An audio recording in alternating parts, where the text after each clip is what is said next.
Desvendando análise de sensibilidade e instabilidade de taludes. Esse é o tema da nossa live de agora. Vamos chegando.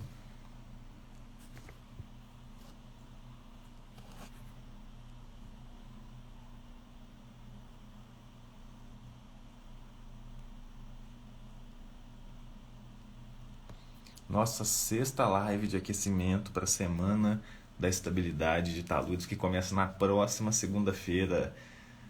Esse vai ser um evento onde eu vou te mostrar como que engenheiros e geólogos podem ingressar em boas empresas de geotecnia e até empreenderem trabalhando com estabilidade de taludes. E para se trabalhar nessa área, existem alguns facilitadores que vão, como o próprio nome diz, te adiantarem esse processo de entrada ou de crescimento na sua área.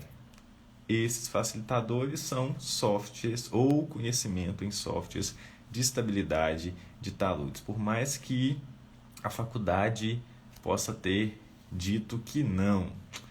Então, se você ainda não se inscreveu nessa semana da estabilidade, depois aqui da live, corre no link da bio, faz a sua inscrição, porque começa segunda-feira e eu vou estar lá te esperando. Enquanto isso, a gente vai fazendo o nosso esquenta até a sexta-feira. Amanhã, às 13 horas e às 20 horas, tem live inclusive com convidada à noite. E na sexta-feira também, 13 horas e 20 horas para a gente fechar e dar então início à Semana da Estabilidade na próxima segunda-feira. Vamos lá!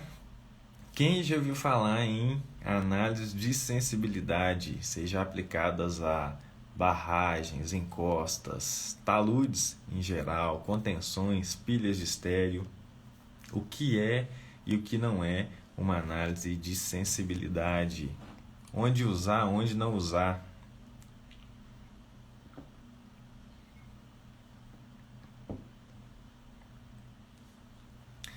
Adriano Gomes, quanto tempo, Adriano?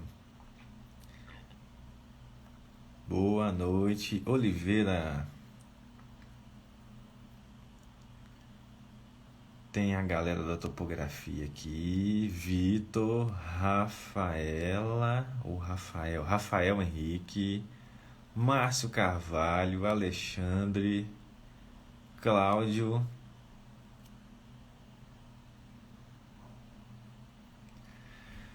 Bom, vamos lá. No nosso contexto de estabilidade de taludes, nós temos diferentes tipos de análises e a análise de sensibilidade é uma das que muita gente que tem incertezas em projeto vai recorrer. Então, primeiramente, o que não é uma análise de sensibilidade? Não confunda com aquele negócio que você coloca lá um doce na boca e aí vai sentir as terminologias, né, as terminações nervosas. Não, pelo amor de Deus. Isso é análise sensorial. A análise de sensibilidade está relacionada com incertezas nesse nosso contexto aqui de estabilidade de taludes. Ah lá, a Oliveira é a Carla, da Engenharia Ambiental e Sanitária. Show de bola. Matheus Arista, o Matheus já está fazendo laudo de estabilidade para tudo quanto é lado que eu estou sabendo. Bom, então não confunda, tá? O pessoal da nutrição me escutar falar isso aqui vai estar falando que eu estou falando vai falar, né, que eu estou fazendo uma heresia aqui. Então, pelo amor de Deus, esquece esse negócio de análise sensorial. Análise de sensibilidade também não é livre-arbítrio, ou também não é, vamos falar assim, respaldo, né? Melhor dizendo, não é respaldo para você sair estimando tudo a Deus dará. Pelo amor de Deus, tá? O que vem a ser, então, uma análise de sensibilidade? Quando você tem alguma incerteza ou algumas incertezas de parâmetros dentro do seu estudo de estabilidade de taludes. Vamos dar um exemplo. Ó, o Matheus Arista, acabou de pegar um laudo de estabilidade para fazer em Belo Horizonte. E aí, ele entrou em contato com um cliente, ou o cliente, né, entrou em contato com ele. Então, na conversa, fecharam um contrato lá e o Matheus falou assim, ó, tô precisando desses e desses dados, porque aí sim eu vou fazer uma análise de estabilidade, depois eu vou partir para a emissão do laudo. Né? Esses laudos de estabilidade, muitas vezes, uma prefeitura exige, né, de um cliente essa emissão do laudo para que ele possa construir. Isso independente do porte, pode ser uma casa de 1, 2 andares, pode ser um prédio, pode ser um loteamento, a depender de onde esse empreendimento vai ser realizado. Então depende muito de prefeitura. E uma dica que eu dou para vocês: aprendam a elaborar laudos de estabilidade, porque isso é tendência para todas as cidades aqui do Brasil, tá? E lá fora também pode ser, tá? Então, o Matheus, vamos voltar, falou com o cliente assim, ó, eu preciso de topografia, eu preciso de sondagens, eu preciso de ensaios de laboratório. E esse cliente falou, cara, a topografia, a sondagem, beleza, vai rolar. Só que ensaio de laboratório tá difícil, a grana aqui tá difícil. O Matheus já tinha passado uma proposta técnico-comercial e na hora que o cliente viu lá o quanto que ele ia ter que investir com ensaio de laboratório, ele tentou falar com o Matheus, não, vamos dar um jeito aqui, o que dá para ser feito? E aí o Matheus fez o seguinte, ele tinha acabado de elaborar um estudo de estabilidade para um vizinho, e para esse vizinho ele tinha conseguido uma boa bateria de ensaio de laboratório. Aí ele ficou mais tranquilo. Opa, como eu já tenho esses ensaios aqui e o seu Zé, que é o meu atual cliente, não está conseguindo me fornecer esses dados, eu vou pegar os meus dados aqui do vizinho, os meus parâmetros de resistência aqui do vizinho e vou trazer para o terreno aqui do seu Zé, para esse estudo do seu Zé. Só que, como eu não tenho certeza exatamente desses parâmetros aqui para o terreno do seu Zé, porque eu vi que tem lá uma textura diferente naquele material, eu vou fazer um estudo de sensibilidade. Estão me entendendo? Vamos melhorar então. Ó. Quando você tem incertezas em relação a que materiais ou que parâmetros, melhor dizendo, propriedades físicas, que tipo de propriedade física a gente insere em uma análise de estabilidade? Peso específico dos materiais, peso específico saturado. Esse peso específico saturado é para muita gente um certo tabu, porque muitos não têm dados, né, de laboratório, mas tem lá, peguei de literatura aqui que o peso específico para um silt argiloso está em torno de 17, 19 kN por metro cúbico. Eu vou te falar assim, não seria tão errado você trabalhar com essa estimativa de peso específico, por mais que ensaio de laboratório nem seja tão caro, né? Mas se você pegar essa estimativa por uma sondagem, por um NSPT, você não estaria errando tanto, porque peso específico de solo não tem grandes variações e, comparado com parâmetros de resistência, é um dos fatores aí que menos vai influenciar na sua análise. Então, peso específico vai. Mas aí o Matheus está lá com um peso específico de uma argila de mais ou menos 18 kN por metro cúbico, e ele também vai precisar informar lá na análise dele qual que é o peso específico saturado. E ele pode falar assim, poxa, eu já vi alguns trabalhos, já fiz alguns laudos, algumas análises, onde o peso específico estava variando aqui da ordem de meio até 2 kN por metro cúbico a mais nesse peso específico natural. Então ele pode fazer um estudo de sensibilidade em cima dessa incerteza que ele tem. Outra coisa que é muito comum o pessoal utilizar para análise de sensibilidade é variações nos parâmetros de resistência. Então, se a gente for trabalhar aí, né, com solo, o principal critério de resistência utilizado para solo é o de Mohr-Coulomb. E lá no critério de Mohr-Coulomb a gente vai trabalhar com coesão, com atrito do solo, seja em termos de tensões totais, em termos de tensões efetivas. Espero não estar complicando demais para você aqui, tá? Isso a gente vai destrinchar um pouquinho mais na semana que vem. Mas, o que acontece? Já tem muito estudo, muito artigo, a gente verifica isso aqui a todo tempo também, que a coesão é um dos parâmetros que mais influencia na estabilidade de taludes, mais ainda do que ângulo de atrito dos solos. Então, o que acontece com frequência? É você ter lá uma série de sondagens e por um motivo ou outro, eu não vou discutir se isso aqui é a melhor metodologia ou não, né? Isso está bem claro lá na norma de estabilidade de encostas, por exemplo, a questão aí de você é, ousar na adoção dos seus parâmetros, tá? Mas isso aqui é conversa para uma outra hora. O que acontece é, a galera pega essas sondagens, pega lá valores de SPT e vem fazer uma estimativa com esses parâmetros. Beleza, certo ou errado é outra questão, mas o que não seria certo aqui é você pegar estimativas de um lugar bem distante ao seu e trazer isso para o seu projeto e tentar fazer uma análise de sensibilidade. Isso eu até discuti com a Marília Zene na quinta-feira da semana passada. O pessoal está fazendo um trabalho lá no Rio Grande do Sul e quer pegar tudo quanto é dado, tudo quanto é estimativa lá do Pará fora. Não tem condição, né? Solo, rocha, mudou o mineral ali, pode ter mudado tudo, tá? Em relação a esses parâmetros. Bom, além disso, Lívia Mello, boa noite. Além disso, além de propriedades físicas como peso específico, além de parâmetros de resistência, o que também é comum se utilizar aí ou se variar nessas análises de sensibilidade? Coeficiente sísmico.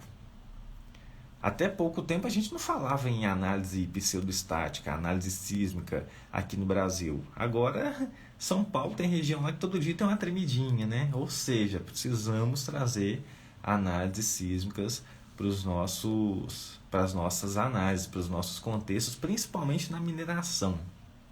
Se você buscar lá na norma de barragens para mineração, que é NBR 13028, se você buscar termos de referência, diretrizes de projetos da Eletrobras, elas vão trazer lá a exigência dessas análises de sismicidade, né? Análises pseudoestáticas. O coeficiente que você vai utilizar lá, coeficiente horizontal, coeficiente vertical, para fazer esse estudo, ele pode estar submetido, né, a essa questão da variação. Vou utilizar quanto? 0,05, 0,04, depende da região. Então tem muita gente muito projetista não tendo esses valores exatos para a região dele, o que ele faz? Ele vai trabalhar com essa análise de sensibilidade. Então é nada mais do que você pegar um valor mínimo e um valor máximo, ou um desvio relativo em relação a um parâmetro médio e entrar com isso na sua análise. Beleza? Eu já vou te mostrar aqui uma análise dentro do software. Outra coisa que é muito comum também, principalmente nessa nossa época aqui agora, ó.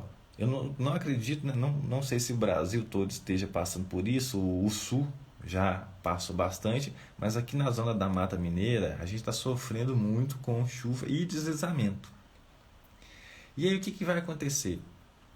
Como que você faz uma análise de estabilidade em época chuvosa? Quem sabe? Qual que é a principal dúvida? Opa, eu estou com um lençol freático aqui na minha encosta que está 1 metro de profundidade do nível do terreno. Ele está a 2, ele está a 10, ele está a 20. Pode ser que você tenha acabado de fazer lá um perfil geológico geotécnico, uma bateria de sondagens e viu que o nível d'água estava a 20 metros em relação ao nível do terreno. A crista do talude. Aí você vai lá, faz a análise de estabilidade, modela isso tudo dentro lá de um GeoStudio, por exemplo, né, de um Slide 2, e vê que a encosta está estável. O nível d'água estava lá embaixo. Mas aí, de repente, se a equipe de sondagem tivesse ido a campo uma semana depois e fizesse uma nova sondagem, ela teria visto que o nível d'água já subiu mais 10 metros. Então aquela análise que você fez lá com o nível d'água a 20 metros não é nada representativa. Ela representava aquilo que estava acontecendo lá atrás. E agora? E com toda essa flutuação de nível d'água dentro do maciço? Tem duas formas da gente fazer isso.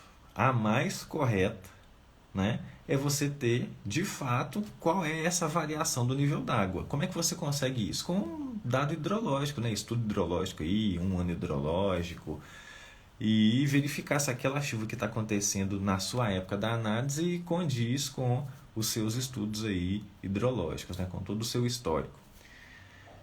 Qual que é a outra forma que está a favor da segurança?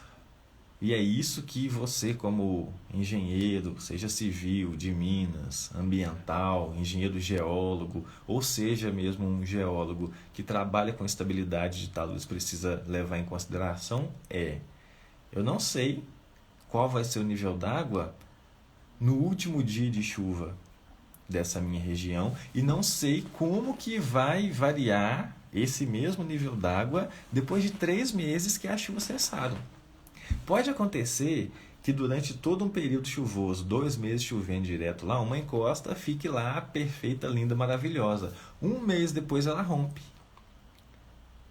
por conta daquela chuva anterior.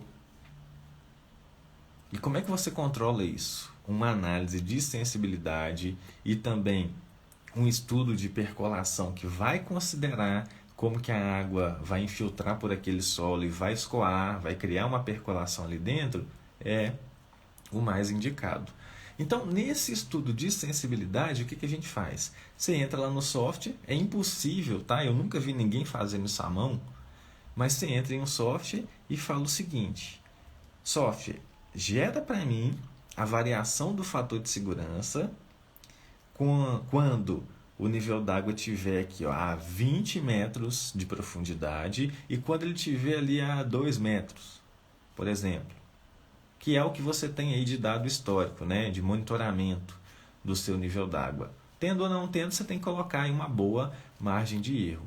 E aí o que a gente vai ver aqui? Quando o nível d'água estiver mais baixo, esse fator de segurança vai tender a ser o quê? Mais alto.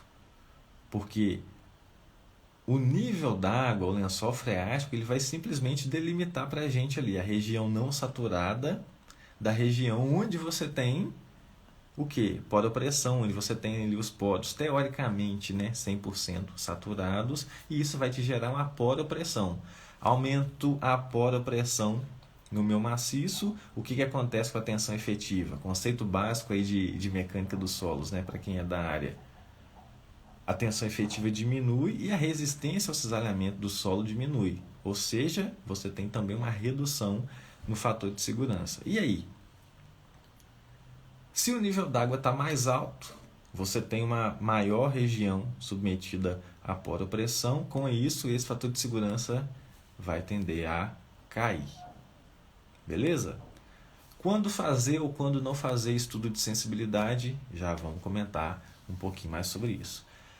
Além desses parâmetros aí, ó, coesão, ângulo de atrito, parâmetros de resistência, além de propriedade física, além de lençol freático, é comum também, isso não necessariamente, né, leva ao nome de análise de sensibilidade dentro de um software, mas a teoria é a mesma, é comum os projetistas fazerem o quê? Tá lá com uma encosta e eles vão retaludar. O retaludamento é a solução mais simples e barata para aquela encosta. Nesse retaludamento, que também aí é campo, né, principalmente para o pessoal da agrimensura, todo levantamento topográfico, eles vão tirar isso de letra, mas é comum o projetista ali, o geotécnico, o civil responsável por essa estabilidade, ele simular diferentes inclinações para aquele talude. Se o talude vai ter um banco, 2, 3, quantas bermas, e aí ele simulando essa inclinação do talude, ele vai verificar qual é o fator de segurança aceitável para aquele projeto. Esse fator de segurança, você está fazendo aí uma obra em região urbana, recorre lá a NBR 11682, vê o que ela vai exigir em relação a níveis de segurança a vidas humanas, a bens materiais, né? Maxwell Cardoso, Maxwell vai receber um e-mail daqui a pouco com uma boa notícia. Maxwell fez um videozinho bacana aí, divulgando algumas atividades dele aí de estabilidade de taludes, e a equipe vai mandar um e-mail para ele lá. Bom, beleza. Então pensa o seguinte, se você precisa fazer um retaludamento e de cara você não sabe qual seria o melhor ângulo, né, para se otimizar uma escavação, aquele retaludamento lá, você faz esse estudo de sensibilidade e vai mudando a inclinação até chegar naquele fator de segurança aceitável. Beleza, vamos continuar. Eu vou te mostrar aqui agora uma análise que eu fiz no software e você vai ver aqui valores de peso específico, valores de coesão e valores de ângulo de atrito. Para fins aqui da gente verificar a variação do fator de segurança, eu peguei e variei cada um desses parâmetros. Então, vem comigo. Você está vendo aqui um muro, né? Um muro de contenção aí, um murinho de arrimo, de concreto. E aqui a gente tem os parâmetros desses materiais. Isso aqui nada mais é do que uma camada de argila superficial e a gente tem aqui uma camada de areia siltosa, esse marrom aqui, Fala, Delfino. Então tá aqui os parâmetros, Argila arenosa é o amarelinho, peso específico 20 kN por metro cúbico, foi utilizado aqui o critério de Mohr-Coulomb, e aí a gente trabalhou aqui com coesão 20 kPa, ângulo de atrito também 20. De onde que saem esses valores aqui? Estudo de laboratório, ou na pior das hipóteses, tá? Quando eu falo pior aqui, entenda-se, dependendo do contexto, trabalhando com estimativas, né? Ou correlações. A nossa areia siltosa, que é a camada inferior, 22 de peso específico, 20 kPa de coesão, 35 de ângulo de atrito, um ângulo de atrito até alto para essa camada. E aqui no concreto, a gente tem um peso específico de concreto simples, né? Se você consultar lá a NBR 6118 de concreto armado, ela vai te falar, está trabalhando com concreto simples, usa aí, né, um peso específico médio de 24 kN por metro cúbico, e você pode aumentar isso aí em meio, né, 1,5 mais ou menos, o peso específico, caso você esteja trabalhando com concreto armado. Então vamos colocar aqui o peso específico de concreto armado seria entre 25 e 25,5, né? Ok, nesse estudo aqui, especificamente, era uma análise de estabilidade dessa contenção. Então, o que a gente queria fazer? Eu queria verificar não uma ruptura passando por dentro do muro, porque isso aqui é problema estrutural, então é outro dimensionamento, né? Dimensionamento estrutural. Eu queria verificar a quarta verificação da NBR 11682, que ela vai falar em estabilidade global ou estabilidade externa. A gente precisa verificar se uma superfície de ruptura crítica, ou seja, aquela que nos der o menor fator de segurança, passaria pela base do muro e aí levaria tudo isso aqui, levaria o solo arrimado e o muro. E aí, beleza. Com esses parâmetros médios aqui, que vem lá de laboratório ou de estimativa, como queira, eu cheguei em um fator de segurança de 1,37. Tá? É aceitável ou não de acordo com a norma? Isso é outros 500. Você precisa verificar os níveis aí exigidos para segurança. Mas beleza. O que eu fiz na sequência? Eu variei cada um desses parâmetros aqui para argila arenosa. Fiz um estudo de sensibilidade com cada um desses parâmetros. E aí eu comecei pela coesão. Nossa coesão é 20 kPa. E eu fiz um estudo de sensibilidade variando essa coesão desde... Tá vendo aqui embaixo, ó? Deixa eu só fazer um negócio aqui. Desativar os comentários, depois eu volto. Ó, desde 14 kPa até 25. Então eu falei para o software, eu sei que a nossa coesão desse solo ela é 20 kPa, só que vamos simular qual seria a variação do fator de segurança. Utilizei aqui o método de Morgenstern Price. Qual seria a variação do fator de segurança caso a coesão variasse 6 kPa abaixo ou 5 kPa acima? Isso é incerteza de projeto. E aí o que a análise está mostrando? Ó, você está vendo aqui uma reta, né? Crescente aqui, ó, linear, né? Isso mostra para a gente como que o fator de segurança varia com essa variação da coesão. Ó, para 20 kPa estaria mais ou menos aqui, ó. O fator de segurança lá em torno de 1,37. Quando a gente vai reduzindo essa coesão, até chegar em 14 kPa, o fator de segurança estaria mais ou menos aqui em 1,26, né? Mais para 1,26 do que para 1,27. Caso essa coesão fosse não 20, mas fosse 25, a gente teria um fator de segurança da ordem de mais ou menos quanto? Ó, para cima de 1,44. Então, na pior das hipóteses, quando você tem valores médios ou até estimativas, estime para baixo, né? A favor aí da segurança. Beleza? Ok. Agora eu fui e fiz a mesma coisa com o ângulo de atrito. Quanto que era o nosso ângulo de atrito aqui, ó? Da argila era 20. Eu simplesmente variei o ângulo de atrito agora, vamos lá de novo, de 17 até 23. O que eu fiz? Como o ângulo de atrito varia menos do que a coesão, ou influencia, melhor dizendo, no fator de segurança menos do que a coesão, eu simplesmente reduzi 3 graus aqui para baixo e somei 3 graus também em relação ao valor médio. Você tem toda a liberdade para pegar aí seus dados de laboratório ou de estimativa, se for o caso, e fazer uma variação simplesmente para baixo em relação ao seu valor aí médio. Se você quiser fazer para cima também, só para poder mostrar para o cliente, ó, pode ser que seja menor, pode ser que seja maior. Sendo maior, na verdade, a gente vai ter até uma resposta melhor.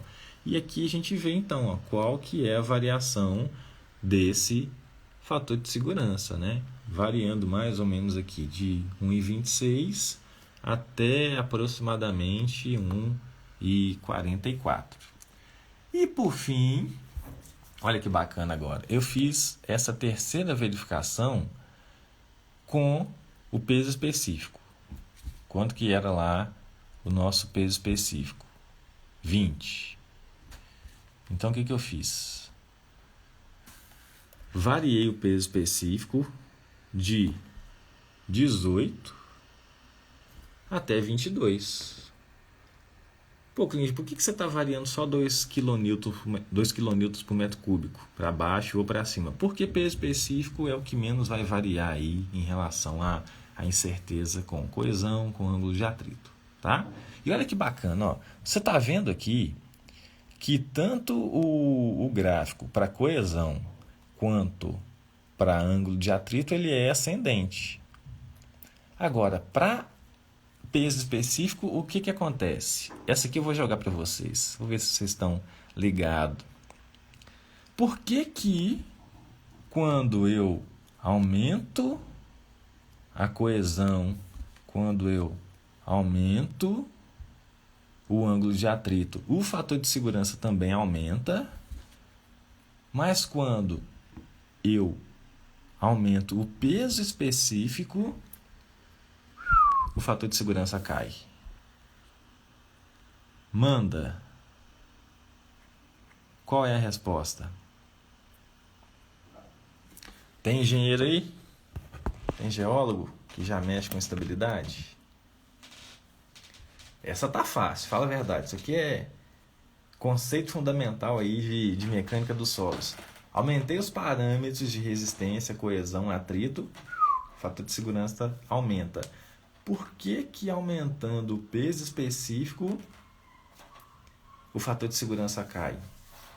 Quantidade de ar, expansão? Não necessariamente.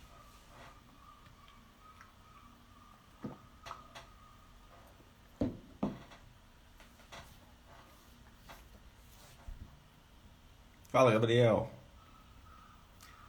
Aumentei o peso específico do material, o fator de segurança reduz.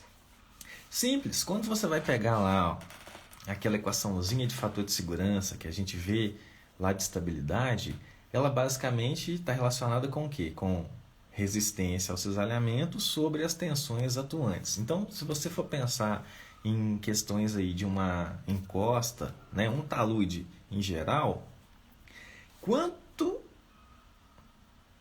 Olha lá, ó, o Robert já falou. Quanto maior o peso específico, maior o peso próprio da massa. Exatamente, né? Você vai aumentar o carregamento do solo, o carregamento próprio do solo. Então, pô, cara, eu não tenho como desenhar isso aqui agora, não. Não, tenho sim, peraí. Deve chegar invertido para você aí, mas vai dar certo. Aguenta a mão que vai dar certo. Só tem que pegar uma papeladazinha aqui, ó. Merece, você merece.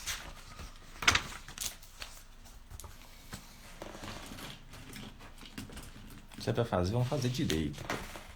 Fator de segurança. Eu vou tentar desenhar ao contrário, que vai dar para você conseguir enxergar. Fator de segurança é igual resistência ao cisalhamento sobre as tensões atuantes. Acho que vai funcionar, hein? Olha lá, ó, vai funcionar. Ó. Fator de segurança é igual a resistência ao cisalhamento do solo ao longo de uma superfície de ruptura em estudo sobre quem? As tensões atuantes ao longo dessa superfície. Quem que é esse numerador e quem que é esse denominador? A resistência ao cisalhamento ela é função da tensão efetiva no solo.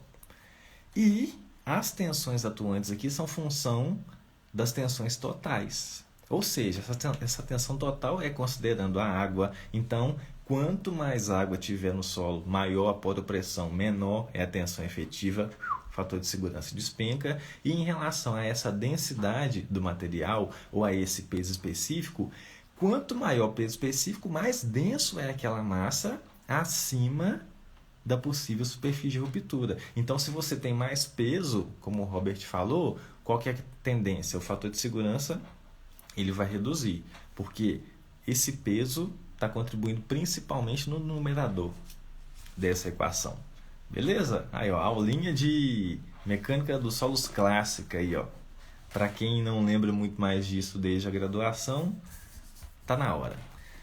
Ok. Agora, além de incertezas com esses parâmetros, pode ser que o seu caso seja completamente diferente agora. Pode ser que você tenha muitas certezas dos seus parâmetros. E aí? Que tipo de análise a gente vem a fazer? Eu não tenho mais incerteza, eu estou com certeza demais. Eu tenho uma bateria violenta agora de ensaios de laboratório e uma análise de sensibilidade não seria mais o caso.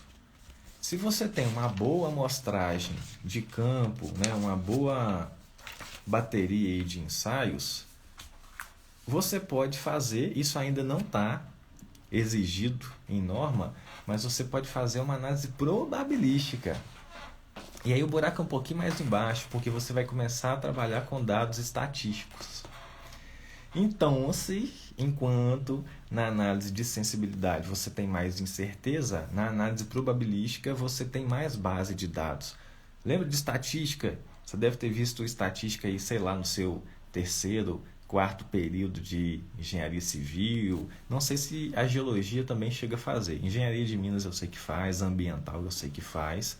Mas, quando você tem muito dado, você precisa entrar com uma incerteza também ou uma aleatoriedade desses dados. Então, para isso, a gente vai calcular lá um coeficiente de variação, vai calcular um desvio padrão e vai entrar com isso dentro do software.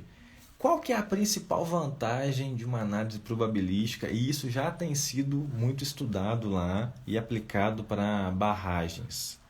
É você ter uma probabilidade de falha. E o que o software vai fazer para você é simplesmente estudar. Ele vai pegar todos os valores de fator de segurança para as N superfícies de ruptura ou N análises de estabilidade que ele fez. Dessas N análises, pega aí por exemplo, 1000 análises que ele rodou lá em questão de segundos assim. Dessas 1000 análises, 10 delas apresentaram um fator de segurança menor do que 1. Então, 10 análises em 1000, isso representa o quê? Representa aí 1% de probabilidade de falha.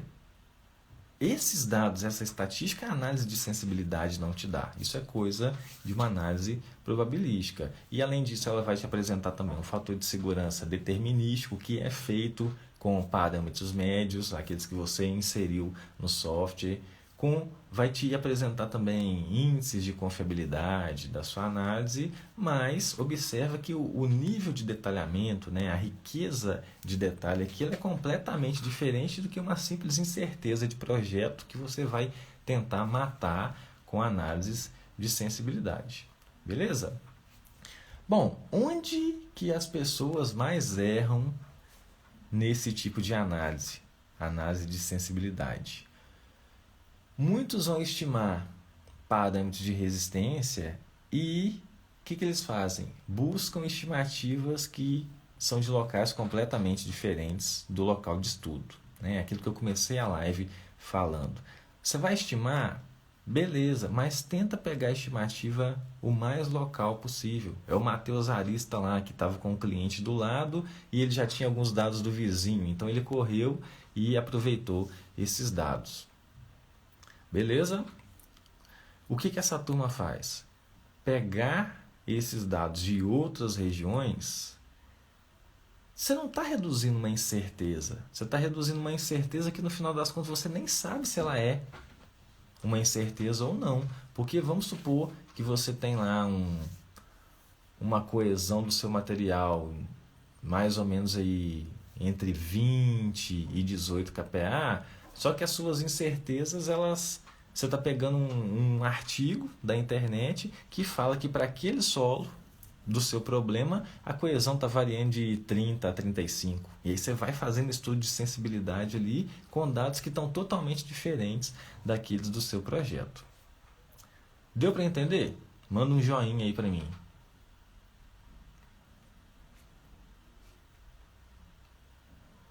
Tira um print dessa tela dessa live e me marca lá nos stories. Eu estudando análise de sensibilidade na quarta-feira às 8h38. Quem quer dá um jeito, quem não quer dá desculpa. Bom, agora existe alguma situação onde fazer análise de sensibilidade não é uma boa? Pô, Clínio, você acabou de falar que a análise de sensibilidade é justamente para eu reduzir incertezas no meu projeto. Existe alguma situação onde fazer esse tipo de análise não é legal? O que vocês acham?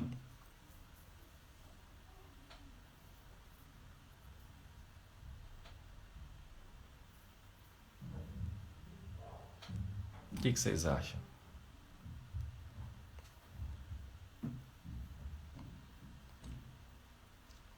Eu ainda vou fazer uma aula aqui sobre precificação de análise de sensibilidade. Quem quer uma live dessa? Como cobrar por uma análise de sensibilidade? Agora você vai mandar um eu quero aí, ó, nos comentários. Vamos deixar isso aqui bem dinâmico. Como cobrar por uma análise simples lá para um talude ou para 3 sessões de um talude? Como cobrar por uma análise de percolação? Como cobrar por uma análise de sensibilidade? Ó, o Rômulo falou aqui, ó. Depende do coeficiente de segurança que a norma exige para o local. Também depende do coeficiente de segurança, né? Olha lá, o Delfino tá agarrado com a gente lá, ó. Bom, imagina o seguinte. Para você fazer uma análise, uma sessão de um talude, você vai gastar lá minutos. Agora, para você poder fazer um laudo de estabilidade, pode ser que em um dia você faça ou não. O Matheus Arista aqui faz laudo de estabilidade com um dia. Pega os dados lá com o cliente e desembola o laudo. No outro dia já está ganhando a grana dele lá. Já está tirando mais de 10 mil por mês aí só com o laudo de estabilidade que eu estou sabendo. Agora, se você tem umas 3, 4 sessões ou mais e vai colocar muita incerteza, sendo que na verdade essas incertezas de projeto já não são mais do seu caso, o Matheus foi fazer o laudo lá e o cliente deu para ele uma bateria de ensaios, deu tudo que ele pediu. E o laboratório era de confiança. Para que ele vai caçar fazer estudo de sensibilidade, variando coesão, ângulo de atrito, peso específico, não sei o que tem? Isso seria uma certa perda de tempo. Porque sensibilidade é quando você tem certeza. Se você tem o mais possível de certeza no seu projeto, não fica caçando pelo, né, em ovo. Vamos supor que você está com uma empresa aí e você tem pouco funcionário, ou é só você e mais um sócio, ou é na verdade uma eu-presa em vez de empresa, é só você. E você tem lá, ó, 4, 5 laudos de estabilidade, você tem lá 2, 3 projetos de contenção para fazer, você foi contratado para fazer análise de sensibilidade como um consultor, você tem muito trabalho na sua empresa. Se você for parar para ficar caçando tudo quanto é tipo de incerteza no seu projeto, isso vai te sair caro. Já é um laudo a menos no seu mês, já é uma análise a menos, uma consultoria a menos, porque você está tentando ser perfeccionista ainda onde não era para ser. Quem está me entendendo? Então, não seja perfeccionista demais. Existe a expressão, né, que feito é melhor que perfeito. Na engenharia isso não funciona muito bem, não. Tem coisa lá que 1% de imperfeição já pode custar o seu CREA. Mas vamos entender, né? Cada coisa aí vai ter o seu contexto. Deixa eu te contar uma história para a gente elucidar isso aqui e caminhar aí para o fechamento. Há pouco tempo eu fiz um laudo de estabilidade para Santa Catarina, eu não vou lembrar a cidade mais ao certo. E aí a empresa que me contratou passou lá uma bateria de dados, tinha sondagem, a topografia estava excelente, eu precisei de conferir uma topografia lá, no mesmo dia eles já mandaram um técnico de topografia para o campo, me passaram lá um levantamento bacaninha, passou planta planetimétrica, passou os cortes, tudo que eu precisava, e eles tinham, era na verdade um talude com 2 solos diferentes, eles tinham lá dados de cisalhamento direto de uma camada, mas não tinham muitas informações de outra, que era a crítica. O que eu fiz? Fiz estudo de sensibilidade com os parâmetros de resistência, e aí isso estava lá no laudo. Depois eu fiz também um outro estudo de sensibilidade, porque a cliente falou o seguinte, ó, a gente não tem estudo hidrológico aqui, mas a chuva está chegando. E quando a chuva chega nessa nossa região aqui, nessa época do ano, ela vem com tudo. Ainda bem que ela falou isso comigo antes, porque a análise de sensibilidade variando lençol freático, estava lá na análise, né? Doido é se você sabe de um contexto desse e nem considera nível d'água, lençol freático, ou então considera só aquele que o SPT está te dando lá naquele dia e pronto, acabou. Tá? Anota isso aí onde você quiser. Sensibilidade é para tirar o seu da reta, me perdoe a expressão. Tá? Ou reduzir que o seu fique na reta ali por muito prejuízo. Vamos falar assim. E aí, o que aconteceu? Nesse laudo eu coloquei as análises de sensibilidade por conta dessa incerteza em relação aos parâmetros de resistência e também em relação à questão da variação de nível d'água. Beleza? E, obviamente, isso vai influenciar, né? Influenciou no valor desse laudo. Espero que você tenha curtido essa live. Muito obrigado a todos vocês que continuaram aqui até agora com a gente. E não acabou por aqui. A gente está só na metade da semana. E deixa eu dar um spoiler aqui, ó. Não se inscreveu ainda? Se inscreve lá na Semana da Estabilidade de Taludes. Entra aqui no link da bio do Instagram, faz a sua inscrição, porque a gente está só começando. Amanhã, quem tem disponibilidade aí para assistir live a 13h, amanhã, às 13 horas, nós vamos falar aqui no Instagram, sobre os fundamentos de análises de percolação. O pau vai quebrar.